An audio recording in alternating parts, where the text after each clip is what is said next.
Audio Jungle.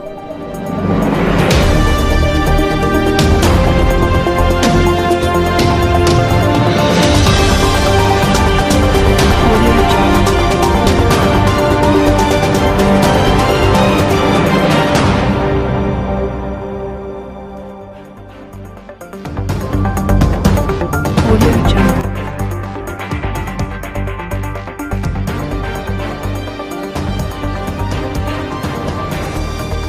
दया सिंह का आयुक्त को अल्टीमेटम, अगर 15 तारीख तक नहीं हुए जनहित के कार्य तो होगा अब तक का सबसे महाधरना का बड़ा प्रदर्शन। उप नेता प्रतिपक्ष दया सिंह ने कहा कि कांग्रेस की शहर सरकार भ्रष्ट हो गई है। 18% कमीशनखोरी के साथ ये सब चल रहा है, अब बर्दाश्त से बाहर है। शहर सरकार नैतिकता के आधार पर इस्तीफा दे। दया सिंह ने कहा कि 18 अलग अलग बिंदुओं पर पिछले दिनों चर्चा हुई थी, जिसके समाधान के लिए आश्वासन दिया गया था, लेकिन हम असंतुष्ट हैं। दया सिंह ने कहा कि शहर के अलग अलग वार्डों में विभिन्न प्रकार की समस्याएं व्याप्त है। लोगों को छोटी छोटी चीजों के लिए दो चार होना पड़ रहा है। गर्मी में पेयजल संकट गहरा गया है। शहर की अंदरूनी सड़कों का बुरा हाल है। सफाई व्यवस्था चौपट है। स्ट्रीट पोलों पर लाइट नहीं है। इस तरह की विभिन्न समस्या है। अब अगर समाधान नहीं हुआ तो उग्र आंदोलन किया जाएगा। दया सिंह ने आगे कहा, टाउनशिप को छोड़ दे तो शहर के अन्य इलाकों खमहरिया, कोका, कुरुद, वैशाली नगर, कैंप, छावनी और खुर्सीपार में पेयजल संकट गहरा गया है। टैंकर से इन वार्डों में पेयजल आपूर्ति करें। भविष्य के लिए कार्य योजना बनाकर काम करें। शहर की सफाई का खर्चा बढ़ गया है, लेकिन व्यवस्था नहीं सुधरी है। सफाई व्यवस्था का बुरा हाल है। ठेका एजेंसी की मॉनिटरिंग करनी चाहिए। सफाई कार्य में जुटे मजदूरों के साथ शोषण भी हो रहा है। उनका पीएफ, ईएसआईसी नहीं काटा जा रहा है। मजदूरों के स्वास्थ्य के साथ खिलवाड़ हो रहा है। शहर की अंदरूनी सड़कों का बुरा हाल है। जगह जगह गड्ढे हैं, जहां चलना दूभर हो गया है। उन सड़कों का निर्माण किया जाए। खुर्सीपार क्षेत्र में पानी के लिए समफेल की व्यवस्था होनी चाहिए, क्योंकि सप्लाई प्रॉपर नहीं हो रही है। छावनी में केमिकल युक्त गंदे पानी की आपूर्ति समफेल से हो रही है। उन संपवेलों को बंद कर पाइपलाइन बिछाई जाए। शहर में अवैध प्लॉटिंग का खेल धड़ल्ले से चल रहा है। लोगों की गाड़ी पूंजी को जमीन माफिया हथिया रहे हैं। इनके खिलाफ कार्रवाई होनी चाहिए। शहर में कितने अवैध प्लॉटिंग एरिया है, इसकी पहचान होनी चाहिए। शहर के निर्माण कार्यों में लगातार भ्रष्टाचार की शिकायतें हैं। सेक्टर 7 स्पोर्ट्स कॉम्प्लेक्स मामले में अब तक जांच रिपोर्ट का पता नहीं। संबंधितों के खिलाफ कार्रवाई भी नहीं हुई है।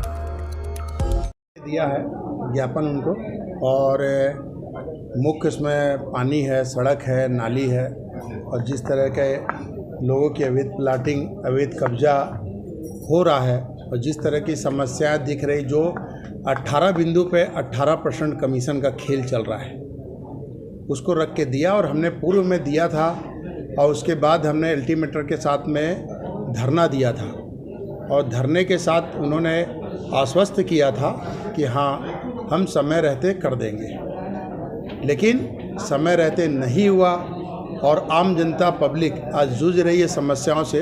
तो आज हमने उन लोगों को इस अल्टीमेटर के बाद महाधरना की बात कही है, और 15 तारीख तक का हमने समय दिया है। 15 तारीख तक वो समस्याओं की समाधान करेंगे, ऐसा आश्वस्त किया है। 15 तारीख के अगर नहीं करते हैं तो एक महाधरना दिया जाएगा। जैसे आपने धरना करा था, क्या उस बार भी ऐसी धरना होगी कि दया सिंह अकेले धरना करेंगे कि बीजेपी करेगी? भारतीय जनता पार्टी ही पिछले समय धरना दी थी, और स्वयं जिला अध्यक्ष से लेकर प्रदेश के अन्य नेता भी मौजूद थे।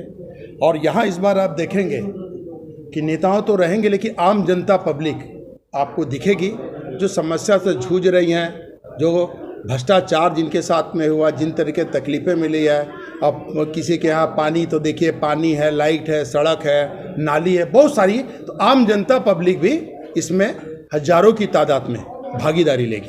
क्या मानते हैं शंखनाद यात्रा, उसके बाद कई धरना प्रदर्शन, अब तक निगम आपकी बातों को नहीं सुन रहा है, तो ऐसा रवैया क्यों है निगम का? ये चूँकि भारतीय जनता पार्टी के पार्षदों के साथ ही ऐसा दुर्व्यवहार हो रहा है, और चूँकि राज्य शासन कांग्रेस की शासन, कांग्रेस के महापौर बैठे हुए हैं, देख रहे हैं, कांग्रेस के विधायक हैं, चूँकि हम अल्टीमेटम दे रहे हैं, धरना दे रहे हैं, प्रदर्शन दे रहे हैं, लेकिन राज्य शासन की मंशा ही भारतीय जनता पार्टी के पार्षदों से सौतेला व्यवहार करने का है, और सौतेला व्यवहार वो कर रही है क्योंकि अल्टीमेटम देने के बाद, इतना महाधरना देने के बाद ये स्थिति रही है। अब इस स्थिति पे आ गए कि आम जनता, आप पब्लिक और भारतीय जनता पार्टी के सभी नेताएं इसमें सम्मिलित होंगे, और सम्मिलित के साथ में इस महाधरना को इस पैमाने में किया जाएगा कि राज्य शासन के जो कान में जू नहीं रेंग रही है वो आपको दिखेगा। निरंतर क्या बोलते हैं, भारतीय जनता पार्टी धरना देते आई है, समय आते हैं। देखिए, जैसे मैं पार्षद बना हूँ, अभी 1.5 साल हुआ है।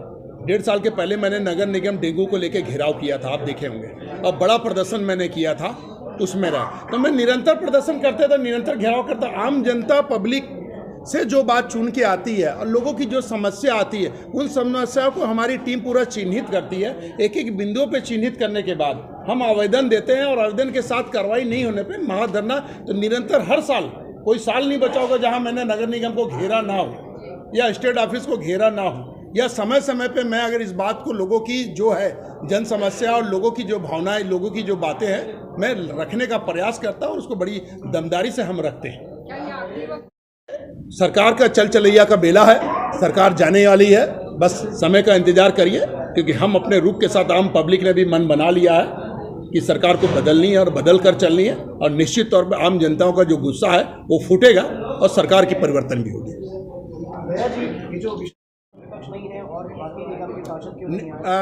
पूर्व में भी हमने किया था, तो आप देखे थे, चूँकि नेता प्रतिपक्ष और आम पब्लिक, आम जनताओं के बीच में, चूँकि आपको धरने में सब लोग दिखेंगे, और सबका ऐसा मानना है कि अभी एक अल्टीमेटम दिए, एक धरना दिए, फिर एक अल्टीमेटम दिया भाई, चूँकि उपनेता प्रतिपक्ष हो तो आप दे दीजिए, और पब्लिक, आम लोग संगठन के, और देखेंगे कि संगठन के लोग साथ में हैं, और मैंने आज दिया है, और देने के साथ में उन्होंने समय लिया है। समय के बाद देखेंगे कि सब लोग दिखेंगे, और ये महाधरना होगा।